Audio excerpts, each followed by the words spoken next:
Hola a todas y todos. Estamos en un nuevo episodio de La Siguiente Movida. Yo soy Juanita León, la directora de La Silla Vacía, y estamos aquí con Héctor Riveros, analista político y columnista de La Silla Vacía. Hola Héctor, ¿cómo vas? Hola Juanita, bien, bien. Ya cansado de estar mirando datos electorales porque pues Ya, salen muchos. Yo creo que ya ahora hay es un que comenzar a poco. ver encuestas. Ahora, bueno, sí, encuestas, ya comienzan las primeras, RCN publica la primera, en fin, pero No, Atlas Intel ya datos. publicó la primera. Bueno, esa no la cuento, eh, porque es que me pareció un poquito rara, pero sí, tienes razón, ya publicó la primera y ahora publica la segunda RCN y ahí seguimos, pero datos muchos porque es que además todo el mundo está muy descrestado con el mapa de la silla, es una cosa realmente descrestante. ¿Cierto? Uf, por favor, no, nunca había visto algo tan sofisticado, Sí, sí, eso de sí. poder mirar por departamento y cuáles son los primeros, los Cacique, candidatos que sí. obtuvieron más votos Ujú. en cada lugar. Bueno, no, realmente funciona divinamente. Yo llevo toda la semana dándole ¿Así? vueltas ahí. Bueno, muy He aplazado bien. un poco de otras cosas de trabajo que tengo porque se engoma uno ahí, ve, y a este cómo me guía, el otro Solo sacó mil antes de votos. entrar en nuestro tema, ¿qué te ha parecido sorprendente de esos datos? ¿Qué es lo que más te ha sorprendido? No, a mí pues digamos, ya lo habíamos comentado un poco, el tema del comportamiento electoral del Caribe me llama mucho la atención de cómo los gobernadores controlan, digamos, la maquinaria. Eso después la silla también hizo una historia sobre gobernadores y alcaldes que habían elegido, pero además la poca participación en las consultas en general en el Caribe. Entonces, ese dato como que en Sucre 470.000 personas votan para el Senado y solo 70.000 votaron para la Sí, consulta, impresionante. cuando en Bogotá todo el mundo habla de la consulta y tal, Claro. ¿no? En Bogotá, digamos, en la localidad de Chapinero votaron 65% de las personas que fueron a votar, votaron por la consulta. En Sucre, solo el Sí, 12%. Entonces, impresionante. mira tú la diferencia de comportamiento. Eso es lo que más me ha llamado la Bueno, atención. Héctor, Y muchos chismecitos ya hay de personas que uno conoce, ve, ya sé cómo le fue hace. y tal. Bien.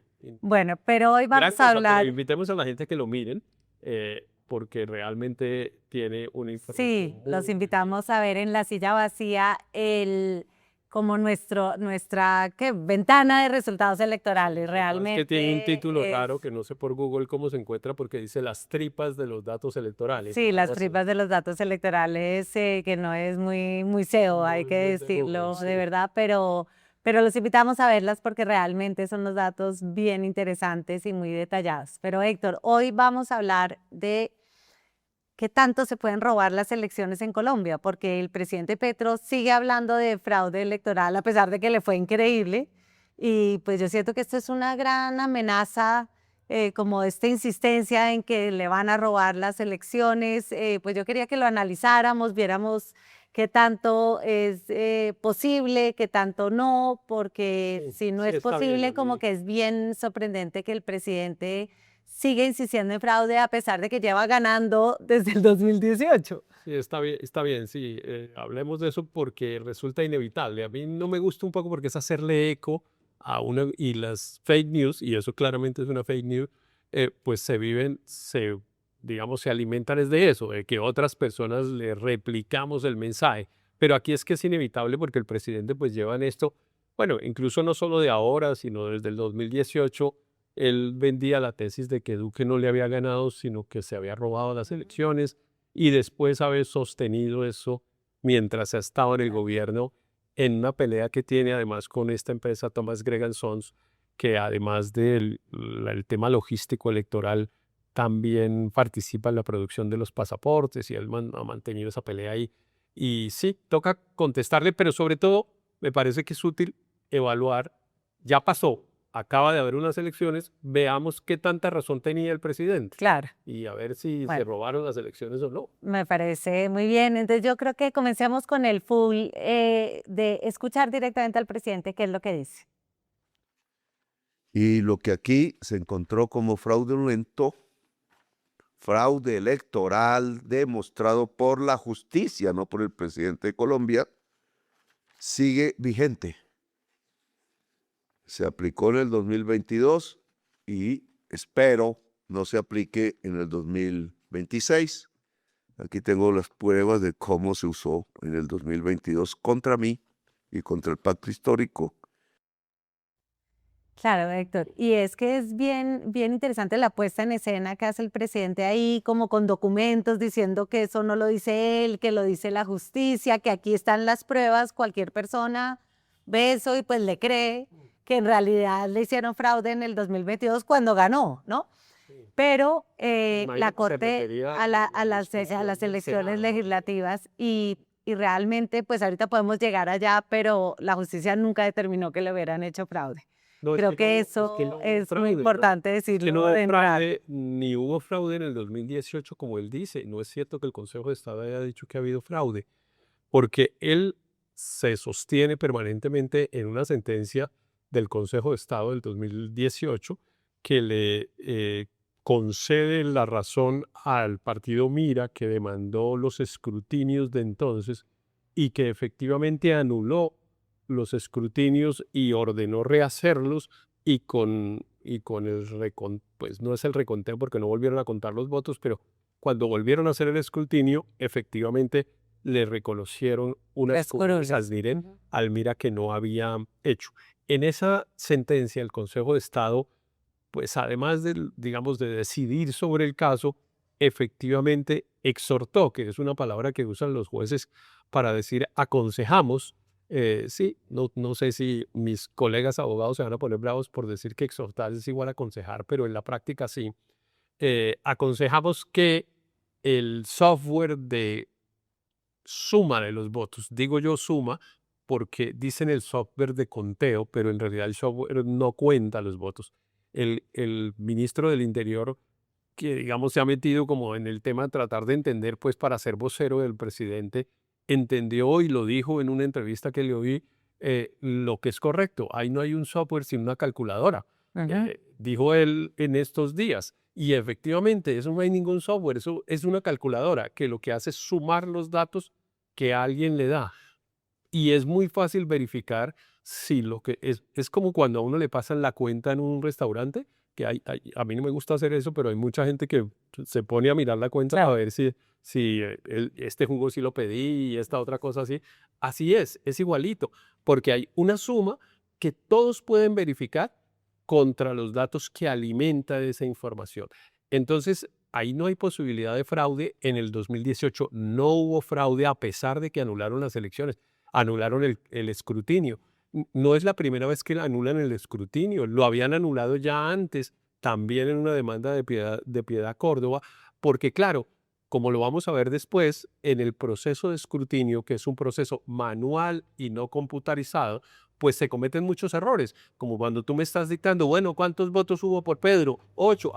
Yo oí mal y escribí 10 o 9 o lo que fuera. No, que te dije 8, entonces me toca tachar y poner 8. Entonces, claro que los que están mirando, porque además ese proceso ocurre a la vista de decenas de personas, alguien dice, no, pero usted tachó tal, se arma una discusión. Y pues en ese proceso hay un camino de verificación complejísimo que puede terminar en el Consejo de Estado la verificación de si todos estos tachones, errores, borrones, etcétera, funcionaron bien. Y el Consejo de Estado, pues, puede terminar haciendo el escrutinio, como pasó en el 2018. Es decir, la posibilidad de fraude es nula. No ha ocurrido fraude en Colombia últimamente, seguramente en el año 1970, como el presidente dice, pues porque es el origen del M-19, pudo haber ocurrido fraude, pero después de eso, realmente en Colombia no hay fraude en las elecciones. Héctor, entonces yo creo que después vamos a analizar cuáles son las motivaciones del presidente para incluso poner esta puesta en escena, decir que aquí están las pruebas, algo pues que claramente pues es falso. Pero yo quería comenzar por ir una por una de las acusaciones del presidente. Entonces el presidente dice, bueno, el problema no está en los tachones de los C14 y los C24 de los formularios que llenan los jurados, sino en los algoritmos. Por algo la registraduría no entrega a los partidos el código fuente completo de Thomas Gregg, verdadero registrador de las elecciones. Él hace ahí una afirmación de que el problema es el código fuente, que son como las líneas de código Y pues la silla vacía ha dicho, eso es engañoso, porque sí ha habido una revisión de los partidos en esta campaña, revisaron los partidos el código fuente, solo que no se lo podían llevar e intervenirlo, sino hicieron como unos experimentos que seguramente no eran totalmente completos, ir línea por línea, pero todos los partidos tuvieron acceso al código fuente. No sé, esa acusación, ¿cómo la ves tú? Sí, lo primero es que yo diría que es inane la acusación, porque no importa si ese software funciona bien o mal, el resultado de las elecciones no lo da ese software, sino lo da un proceso manual de escrutinio manual. Escribe la gente a mano el resultado después de que cuenta a mano el resultado. Y lo que ocurre que es nuevo, y eso está pasando justamente después de la sentencia del Consejo de Estado, es que cuando la gente llena a mano la primera acta, lo primero que hacen es con un teléfono celular ponerla en la nube. Es decir, a los 5 minutos cualquier ciudadano en el mundo puede ver esa acta. Es decir, tú puedes decir, bueno, yo quiero ver el acta del puesto donde yo voté, a ver si mi voto por Pedro aparece. Y tú lo puedes hacer. Entonces hay un grado de transparencia y de trazabilidad que desvirtúa digamos, la importancia que el presidente le da al software. Claro. Ahora, en relación con el software, pues hay una cosa que es obvia, ¿no? El software se pueden entregar, bueno, yo ni mucho menos soy especialista en estos temas, pero claro que se puede compartir un código fuente, etcétera, pero hay una serie de información que no es posible compartir porque si no, entonces los terceros intervienen. Claro. Y entonces, pues bueno, eso es lo que el presidente reclama que se haga. Los partidos han dicho que sí se ha hecho. Y entre otras cosas, pues ahí cabe una pregunta, me desvío un poquito, pero cabe una pregunta que es ¿por qué lo hace el presidente y no los partidos políticos? Claro. Porque al presidente no le corresponde la función de auditar el software. Al gobierno no le corresponde esa función. Los actores políticos, los candidatos, los partidos, Claro. sí tienen el derecho de reclamar eso. Y yo no oigo, por ejemplo, al candidato Iván Cepeda decirlo. Yo no sé quién es el presidente del Partido Colombia o Pacto Histórico, que es quien debería estar diciéndolo. No oigo que lo digan, al contrario, los veo participando en el proceso y quedar satisfechos. Pues más satisfechos, sacaron 25 curules y no dijeron que hubiera sido por fraude. La otra acusación es la que tú ya desvirtuaste, que la registraduría le hubiera hecho fraude al MIRA en el 2018. El Consejo de Estado en el fallo habla de que hubo un sabotaje, pero nunca un delito, ¿no? Y después Petro dice, no, en el 2022, que es donde él supuestamente muestra esos papeles que dice que es un fallo de la Corte, ahí tampoco hubo un fraude por iteraciones del software. Lo que hubo fue una diferencia muy atípica entre el preconteo y el escrutinio en las elecciones al Congreso, que sí hubo una diferencia de 600.000 votos, pero que eso tampoco se determinó que fuera por fraude. Sí, ese hecho fue un desastre porque mucha gente repite que sí, que le iban a quitar unas curules al pacto y que gracias a que el pacto reaccionó y reclamó y tal, no se las robaron, pero que se las iban a robar. No es cierto, no es cierto ni que se las iban a robar, pero sobre todo no es cierto que se las pudieran robar. Claro. Porque y ahí viene una cosa un poquito pedagógica, pero yo creo que vale la pena hacerlo, que es distinguir entre lo que se llama el preconteo y el escrutinio. El preconteo en realidad es una cosa que no existe en todos los países del mundo, en Colombia existe, que es tratar de anticiparle a los ciudadanos un dato aproximado de cómo quedaron las elecciones, como para que la gente quede tranquila, que es, mire, esto pasó así y de hecho, pues prácticamente no hay país del mundo en el que 3 o 4 horas, bueno, la gente aquí hace los resultados, o sea, cierran las urnas a las 4 y a las 8 o 9 de la noche, ya los más fanáticos ya estamos durmiendo. Claro. Solo 5 horas después, porque ya sabemos cómo quedó todo. Claro. En el mundo, en realidad, eso dura un tiempo y tal, porque no hay preconteo, sino escrutinio. ¿El preconteo en qué consiste? El preconteo consiste en que la gente, después de que cuentan los votos a mano y levantan un acta, Cuando tú dices la gente cuenta los votos, esos son los jurados los de jurados, votación. claro, los jurados que son unos señores escogidos un poco al azar, que cuando entre se sientan, profesores de cuando universidades, se sientan en la silla no se empleados, conocen entre sí. empleados de empresas. Claro, Sí. no se conocen entre sí, o sea, no pueden haberse coludido antes para decir, Claro. bueno, entonces aquí le No vamos puede a haber poner, una conspiración aquí ahí. no le vamos a poner, le vamos a poner más votos, no. Y adicionalmente, aún si lo hubieran hecho, todos los partidos políticos ponen un testigo electoral, o sea que están rodeados de gente mirándolos. La Procuraduría los está mirando.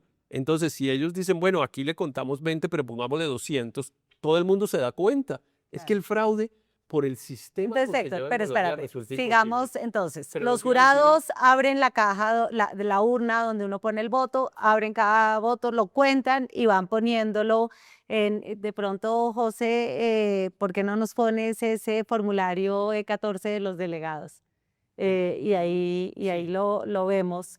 Ahí van poniendo los votos y ese, por ejemplo, tiene un tachón y eso es lo que circulan en redes, porque claro, eso es lo que tú le dices que le toman las fotos y la gente dice, no, fraude porque ahí le claro. remacharon. Pero lo que no muestran es la siguiente imagen, es que al final de ese formulario los jurados dejan una constancia Claro. en donde dicen hubo un tachón, una corrección. Sí, me equivoqué y había Claro, puesto 118 y era 18, pero es que pues oí que era 118, pero no, era claro. solo 18. Claro. Y Esta parte de hacen la la foto nunca corrección. se muestra, ¿no? Solo muestran Claro, el tachón esa inicial. foto no se muestra, pero bueno, lo que ocurre es que pues no tenemos una imagen completa de un E14. El SD14 lo escanean los jurados y lo mandan por un teléfono a la registraduría. La registraduría lo pone en un computador y suma los datos de eso. Ahí es donde aparentemente la gente dice, bueno, el computador es el que está contando. No, el computador Claro. no está contando, el computador está sumando. Es una calculadora la que hay ahí, como bien dijo Ahí el tenemos ministro una Benedetti. pirámide del escrutinio, de pronto podemos verlo y lo vas explicando con esa Claro, pirámide. porque ahí, digamos, eso va subiendo, porque además todo esto que acabamos de decir, primera intervención, jurados que no se conocen, vistos por 20 personas, mandan eso. A partir de ese momento, todos los datos son públicos. Yo ya sé cuántos votos sacó en la mesa tal el partido Pacto Histórico a partir de ese momento. Después eso lo meten en unas bolsas y lo van juntando, pues en el caso de Bogotá, todos los de Bogotá y los municipios Ahí lo van poniendo terminan por juntándolo. zonal, Y lo, municipal y departamental. claro, y lo entregan, esa es el famoso teoría esa de los claveros, que lo que hacen es que cogen esas bolsas y las meten en unos cajones que tienen 3 llaves y se las entregan a cada uno de los claveros para que nadie pueda abrir la Explica bolsa bien y eso de los y claveros. echar ¿Quién más es, votos. quién nombra esos claveros? Los claveros son los que van a hacer el escrutinio posterior, es decir, unos jueces y unos notarios, que entonces nunca participa, la registraduría, por ejemplo, nunca participa en eso, porque son unos jueces y no son funcionarios de la registraduría. Entonces, esos señores le echan llave a una urna y a la hora que tienen que llegar a hacer el escrutinio, la abren y empiezan a abrir. Y entonces, claro, cada talego tiene un acta. Y entonces leen el acta. Y todo, lo leen frente a centenares de personas, decenas de personas. Van leyendo el acta. Si el acta no tiene problemas, entonces listo. Lo ponen ahí para sumar. Siguiente acta, lo leen. Y entonces alguien dice, esa acta tiene tachaduras, no sé qué, pido que recuenten los votos. Es posible que que los escrutadores en ese momento digan, sí, sí, ábrame esa bolsa. Vuelven y cuentan enfrente de todo el mundo y dice, ¿coincidía el dato o no coincidía? Si no, pues lo corrige y ya cierran la bolsa, Claro. ya todo el mundo tranquilo con la segunda bolsa, sí, siguen con la tercera. Y eso Bien. es el E14 de los claveros, podemos verlo físicamente. Después, Eso es lo que hacen los claro, claveros. Ahí eso, ponen exactamente cuántos ese votos. resultado final de todas las bolsas, entonces ahí lo suman y ahí ya va sumando. Ya no es solo el puesto de votación de Unicentro, sino la localidad de Chapinero y después ya todo Bogotá y hasta ahí termina Bogotá. Si fuera en un departamento, pues el municipio va sumando, Ya. después pasan a los zonales y después llega a un escrutinio departamental en el que hay otros jueces y otros notarios que finalmente son, y unos delegados del Consejo Electoral, que finalmente son los que dicen, ok, el resultado en Nariño es el siguiente. Y eso lo meten otra vez en una bolsa y se lo mandan al Consejo Nacional Electoral. Mira ya cuánta gente ha participado.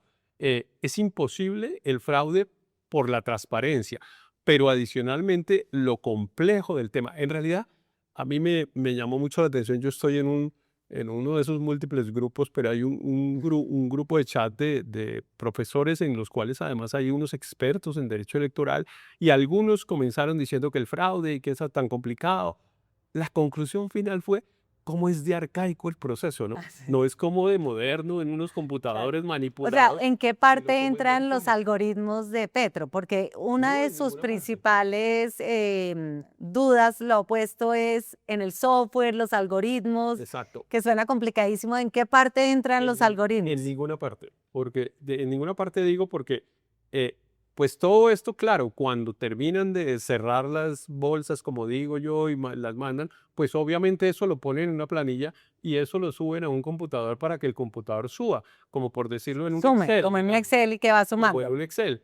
Y entonces ahí es cuando, ese es el software que Petro dice que por qué funciona de esa manera. Ese software es realmente una cosa arcaica desde el punto de vista tecnológico, porque funciona prácticamente como un Excel. Le van sumando votos al número 106 del Partido Liberal y entonces van sumando y saca el resultado final. Si ese resultado, digamos, si en esa manipulación, digamos, de ese procedimiento hay alguna cosa que sale mal o el software hace mal la suma, que es como, por ejemplo, quizá alguien puede decir, bueno, sí, a ese programa le pueden decir, cuando salga el 106 del Partido Liberal, póngale un cero más en cada voto, entonces no tiene 10 sino 100. Puede ser que eso pase. Lo que ocurre es que cuando eso pase y saque el resultado, los testigos dicen, ¿y cómo así? ¿Cómo así que a ese le pusieron 100 si solo sacó 10? Yo tengo aquí la foto. O sea que el fraude es imposible. El presidente insiste en eso del software, pero a mi modo de ver, el gran resultado del 8 de marzo es que la gente descubrió lo que descubrieron estos colegas míos, que en realidad no hay una cosa sofisticada tecnológica que se pueda manipular, sino que al contrario, hay una cosa que da pena de cómo los cuentan uno a uno y cómo con un lápiz van apuntando, pero con esa manera de hacerlo, pues no puede haber Claro, fraude que el dice el presidente registrador Nacional. habló de 2 millones de personas que intervienen en todo el proceso electoral y él decía, obvio que puede haber errores, pero incluso En esta ocasión cuando, perdóname que te interrumpa, hubo 1 millón de testigos electorales. Un sí, millón. 1 millón de testigos electorales, hacer un fraude es muy difícil.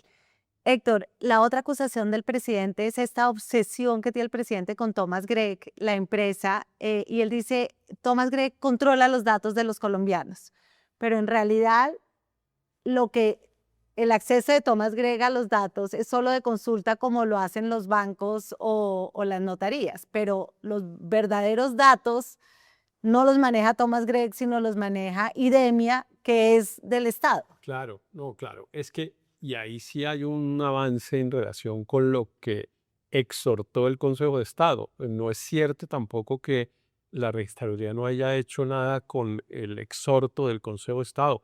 Eh, Compró un software, ahora es de propiedad suya, antes no era de propiedad del Estado, ahora sí lo es. Y entonces esos datos los tiene almacenado un programa de un computador que controla el Estado, no que controla Thomas Gregg Soros. Esa es otra mentira del presidente. En realidad uno podría hacer un O sea, listado ¿qué de mentiras hace, del qué es lo que presidente. hace Thomas Gregg en todo este proceso? Hace varias cosas, no todas, digamos, aquí intervienen 10 empresas al menos, todas muy Podemos grandes, volver a ver la pirámide del todas muy Sputnik. grandes. Por ejemplo, hay una empresa que se llama Indra. Ahí está Eh, Disproel, Indra está en la parte más nacional, claro, Disproel es donde está Thomas Gregg, Disproel es que es la parte de transmisión. O sea, Disproel es un consorcio. es un Y consorcio donde está Thomas Gregg. Indra es una empresa española que es la que recibe finalmente todos los datos, los procesa y entrega el resultado final. Pero cuando digo los procesa es los suma, porque no hace ninguna, el Y proceso es Disproel, que es donde eh, está Thomas Gregg, lo que se encarga es de hacer la transmisión de los la datos. transmisión de los Ok, datos. ya podemos quitar Es decir, la gente los mete por un escáner. Eso como un pues, WhatsApp, más o sí, menos. sí, pues un WhatsApp un poquito más sofisticado y multiplicado por 20 millones, Claro. pero sí, eso es así es que funciona. Esa es otra, insisto, otra mentira del presidente, porque Thomas Gregg no maneja datos del Estado. Thomas Draghi no tiene un software que cuente los votos, los votos los cuentan seres humanos. En fin, hay un cúmulo de mentiras que es muy sorprendente que Porque, el presidente insista en sostenerlas. porque el presidente también dice que Thomas Gregg puede hacer votar a los colombianos sin su consentimiento porque tiene los datos de los pasaportes.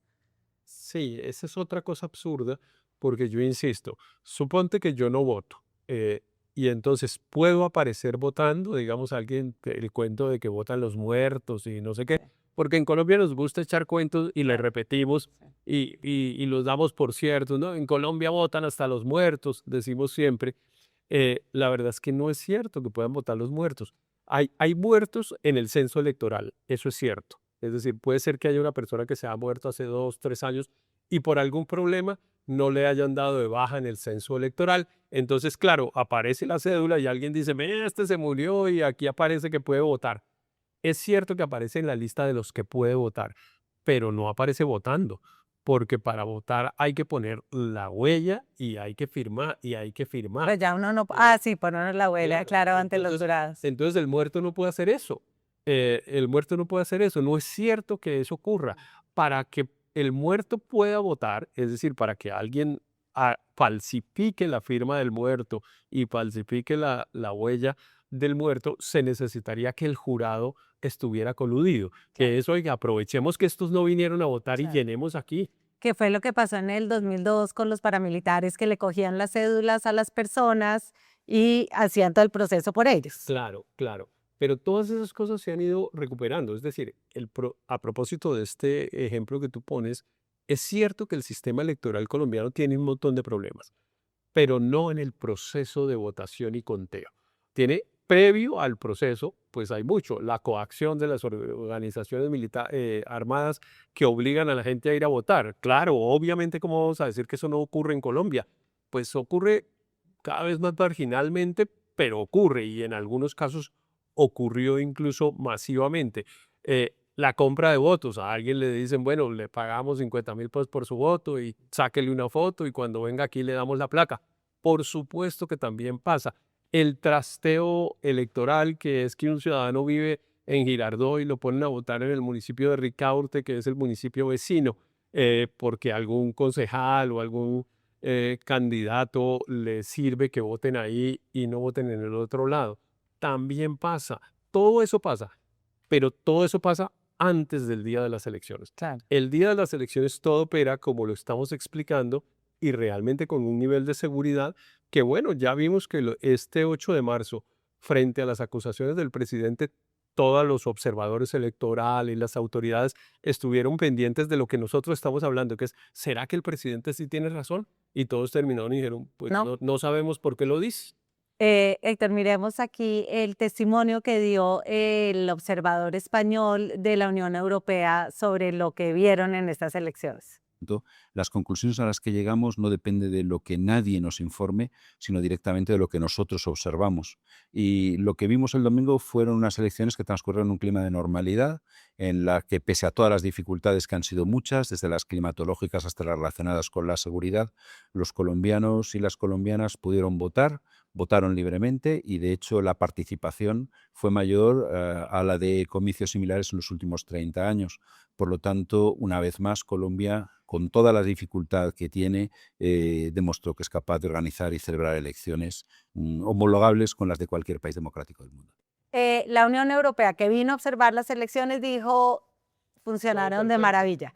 Miremos lo que dijo Alejandra Barrios de la MOE, que es pues, el organismo digamos, más respetable sobre el tema electoral en Colombia. Dictamen que tenemos es que no se encontró patrón atípico cuando estamos viendo que en el análisis del voto cero en las diferentes mesas. ¿Eso qué significa? Que hicimos la revisión de cuántas mesas tenían voto cero para las diferentes organizaciones políticas, tienen un comportamiento estándar, es decir, vivos y de manera, y pongo el ejemplo del pacto histórico, el 2.4% de las mesas tenía voto cero, mientras que en las elecciones del 2022 eran más del 5% de las mesas. ¿Esto qué significa? Que podemos señalar que entre las mesas voto cero y los resultados electorales hay una correspondencia que indica que no debe haber ninguna diferencia entre lo transmitido y el escrutinio. Entonces, O sea que todo bien. todo bien. Y si uno ve ya los datos concretos, las diferencias entre el preconteo y el escrutinio, que vamos a ver ahí, pues realmente, pues sí hubo como errores, pero pues Pero es que es obvio. 53.000, una diferencia de 53.000 votos para el pacto histórico, pues eso no Pero es es que eso es obvio. ni el 10% de una curul. No, claro, todo hubo de diferencia como alrededor de 200.000 votos en 20 millones, digamos. Claro.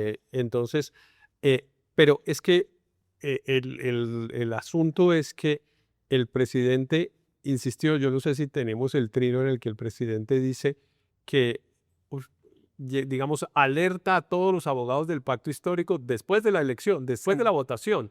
Dice, bueno, alerta que nos van a robar, lo cual es una cosa ya increíble. Nadie los estaba robando, al contrario, Claro. iban ganando las elecciones. Y es alerta que nos van a robar, lleguen todos los abogados, nuestro ejército Impugnen todas las completo, mesas con lo que impugnen, implica abrir impugnen cada todas una de las esas mesas. cajas. Y pues no le pudieron hacer caso. La verdad es que las impugnaciones fueron muy poquitas, porque no había, la impugnación tiene que tener una causal. O sea, si yo O sea, soy ¿qué juez quiere quiero decir electoral, impugnar? en realidad impugnar tampoco es una cosa que exista en el Código Electoral, no se llama así, se llama reclamar, que Ok, ¿qué hace es una qué? reclamación, que uno dice es, por ejemplo, no, había más votos de los que se registraron en el acta, o al revés, había menos votos de los que se registraron en el acta. Ese formulario está con tachaduras, ese formulario no está firmado. Hay unas causas por las cuales uno reclama. Y esas causas, efectivamente hay que reclamarlas en el momento en que se está haciendo el conteo inicial. El presidente lo advertía en una de sus múltiples intervenciones, y eso es cierto. Si no se reclama, después el acta queda, digamos, en firme, como dirían los abogados. Ya. Entonces, el presidente le dice reclame, pero para reclamar tienen que tener una causal. Y pues yo no sé cuál es el número de reclamaciones que hubo el 8 de marzo, Pero la pero es un conclusión es que la número de diferencia entre el reclamaciones preconteo y el muy cortico. escrutinio fue menor al 2%, o sea, Y un eso- dato completamente irrelevante para decir que hay Y eso no fraude. importa. Aún si hubiese habido Una diferencia diferencia, muy alta, como como en la el hubo hace 2022. como la hubo hace 4 años, eso no habla mal del proceso. Todo lo contrario, lo que habla es bien. De que tiene Lo un que quie- sistema interno de lo que corrección. claro, lo que quiere decir es que si en el preconteo, que no tiene una validez jurídica, porque el preconteo no es el que asigna Claro, cuando dicen que las recuperaron votos, en realidad no es que los hayan recuperado, Claro. es que se ajustó el Claro, conteo. los votos están en las actas originales.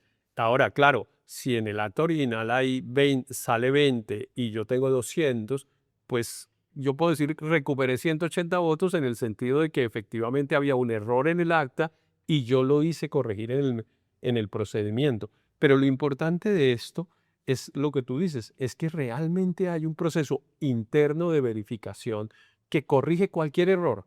Cualquier error que haya, eh, hay toda la oportunidad de decir, pasó esto y cuente bien y corrija. Y todo el mundo corrige.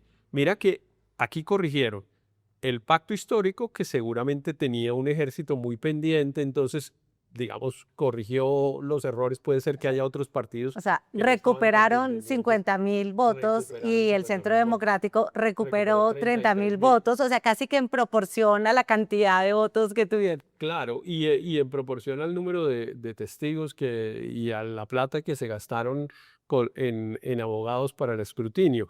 Pero todo eso se hubiese podido verificar sin necesidad de tanta laraca. Mejor dicho, todo eso no se hubiera podido. Se iba a verificar igual, Claro.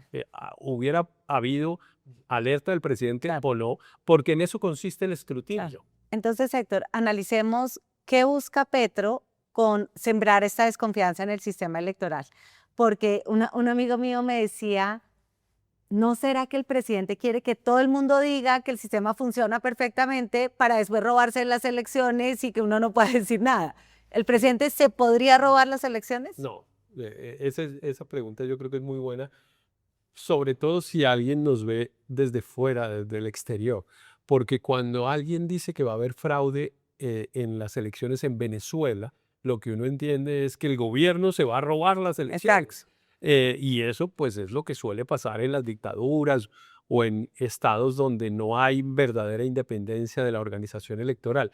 el mayor peligro de una organización electoral es que el gobierno pueda influir en la organización electoral. O sea que una primera cosa de la cual debemos sentirnos muy bien los colombianos es que el presidente diga y haga y tal, porque no es capaz de controlar la organización electoral. Líbrenos, Señor, del día que el presidente, cualquiera, este u otro, pueda controlar la organización electoral. Entonces, eso es lo primero. El presidente no participa en las elecciones. El presidente no tiene nada que ver con las elecciones, salvo hacer una cosa que este presidente no ha hecho suficientemente bien, que es dar las garantías de seguridad para que la campaña pueda ser libre, tanto para electores como para candidatos. Eso no lo ha hecho suficientemente bien el gobierno del presidente Petro, porque es cierto que hay unas zonas en las cuales unas organizaciones armadas efectivamente, por ejemplo, le impiden a unos candidatos ir a hacer campaña, etcétera. Esa es la tarea que tiene que hacer el presidente Petro y no la ha hecho suficientemente bien.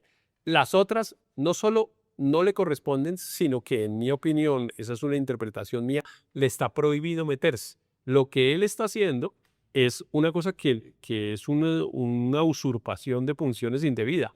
¿Cómo así que el ministro del Interior dice, déjeme ver el software de las elecciones? O sea que el gobierno se quiere meter en el proceso Claro. electoral. No, no, no. Todo el diseño institucional está hecho para que no se meta. Y el gobierno no se puede robar no se puede robar. No se puede robar las No tiene elecciones. cómo. Entonces, Héctor, hay una acción popular que pusieron ante el Tribunal de Cundinamarca para prohibirle al presidente hablar del proceso electoral.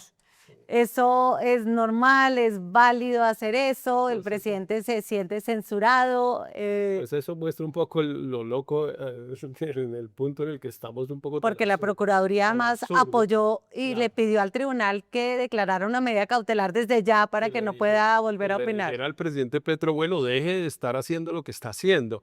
Pues digamos, a mí me parece bien que se busque un remedio judicial, porque parte de los problemas que hemos tenido en el tema electoral, que es que el presidente ha hecho un montón de cosas sin que realmente haya nada eficaz que se lo impida. Por ejemplo, aquí lo hemos dicho varias veces, ha intervenido mucho en la campaña, digamos, hablando pues diciéndole a la gente por quién tiene que votar y una cosa que está suficientemente prohibida, pero que él lo hace y lo hace. Él es el que le porque- responde a Paloma Valencia en los Claro. ataques de Iván Cepeda. Claro, porque además como Iván Cepeda resultó mudo, entonces, bueno, no mudo porque lee, pero aparentemente no puede hablar sin leer, digamos, es un poco raro, pero bueno, el hecho es que el presidente ha intervenido en el proceso electoral, ha intervenido en política indebidamente, sin posibilidad de que haya remedio. Aquí me parece que hay un camino ingenioso, diría yo, desde el punto de vista jurídico, de buscar que haya un derecho colectivo, me imagino que a la moralidad pública, no sé cuál es el derecho colectivo que han invocado, pero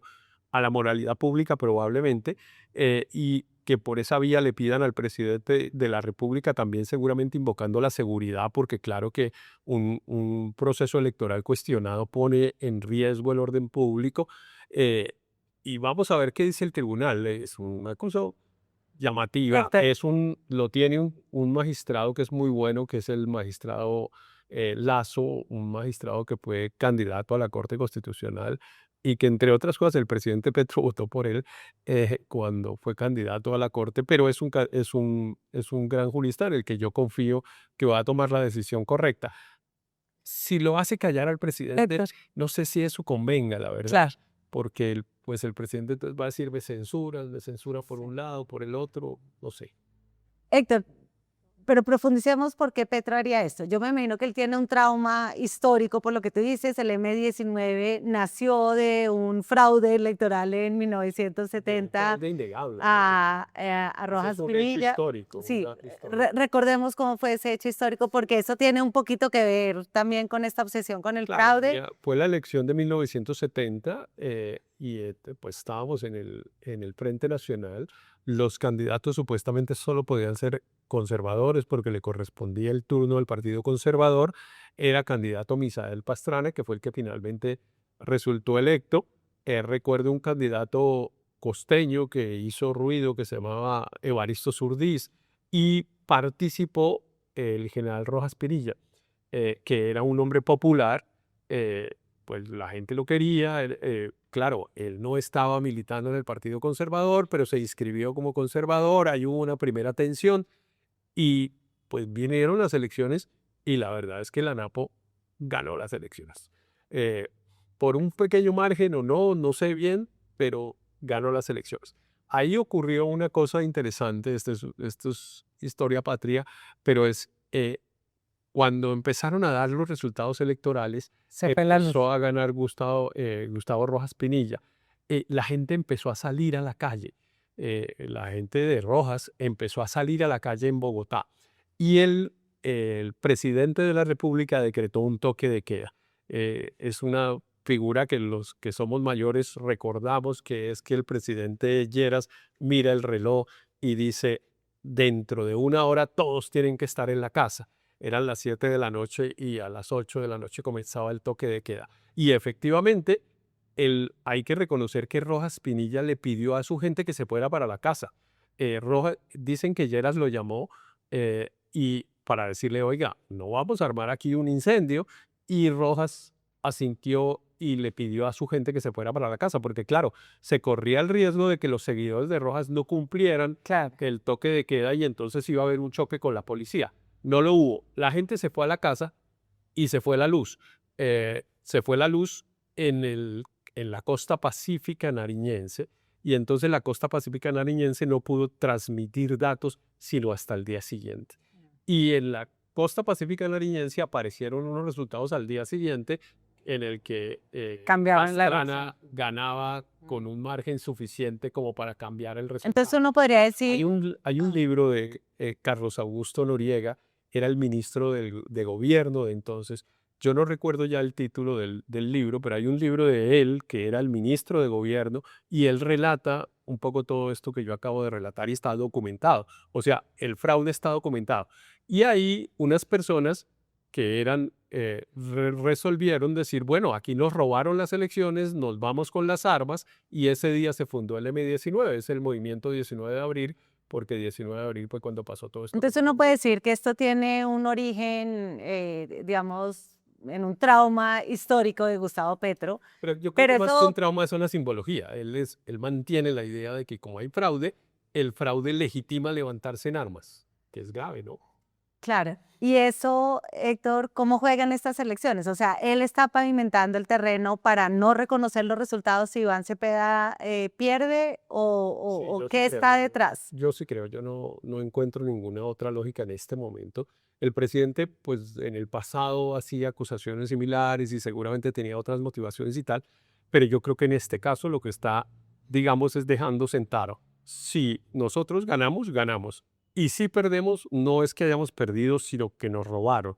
Y eso le permite, digamos, crear una cosa de resistencia hacia el futuro. Recuerda tú que Andrés Manuel López Obrador, por ejemplo, perdió unas El elecciones presidente en mexicano.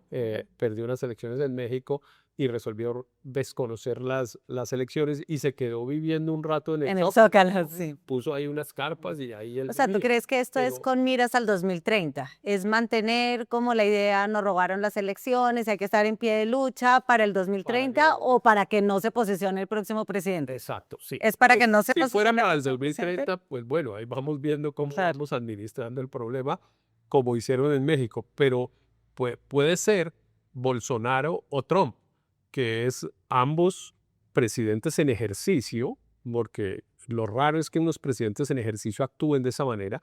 Bolsonaro y Trump actuaron así y pues ocurrió en ambos países lo que vimos, que fue tomas violentas de la sede del Congreso, bueno, que terminaron con unas personas condenadas en los Estados Unidos, el presidente Y Trump, exonerados eh, posteriormente.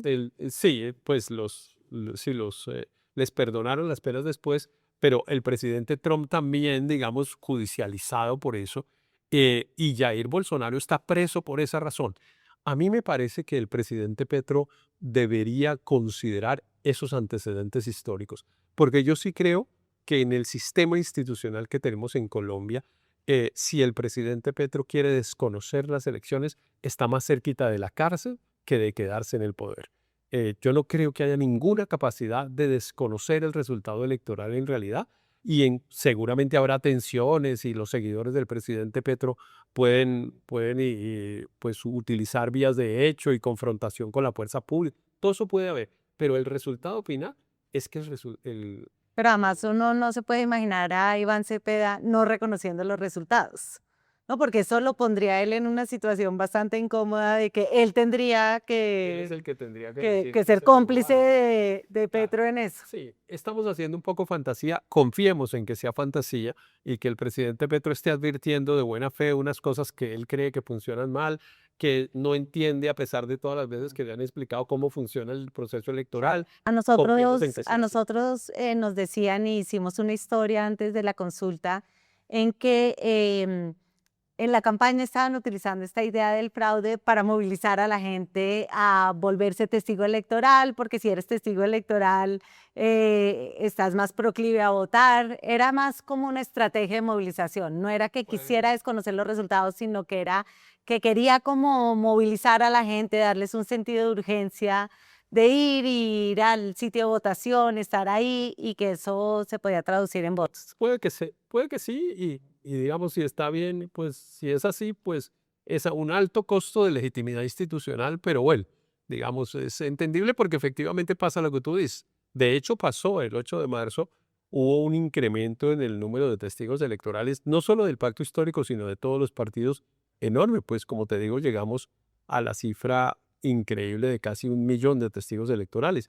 El millón de los testigos electorales no siempre, pero suelen ser voluntarios, ¿no? Digo no siempre porque la silla vacía hizo la historia de que le pagaron a los testigos electorales en el 2022 y por esa razón, entre Es que otras, se volaron pues los volaron topes. los Porque lo topes. que es curioso es que Petro denuncia como fraude al sistema electoral, pero el único fallo judicial que existe, o el único fallo que existe, es que ellos hicieron fraude volándose los topes en en la financiación de la campaña. O sea, esa es como la única. Sí, en realidad uno no puede, digamos, uno puede tener la interpretación benévola, es decir, sí, el presidente tiene unas justificaciones y efectivamente él cree que Tomás Grego pues es una empresa que además manejan, según él, los expresidentes y en fin, porque es cierto que Juan Manuel Santos estuvo en la junta directiva de esa empresa y tal vez Andrés Pastrana, no lo recuerdo, pero Noemí.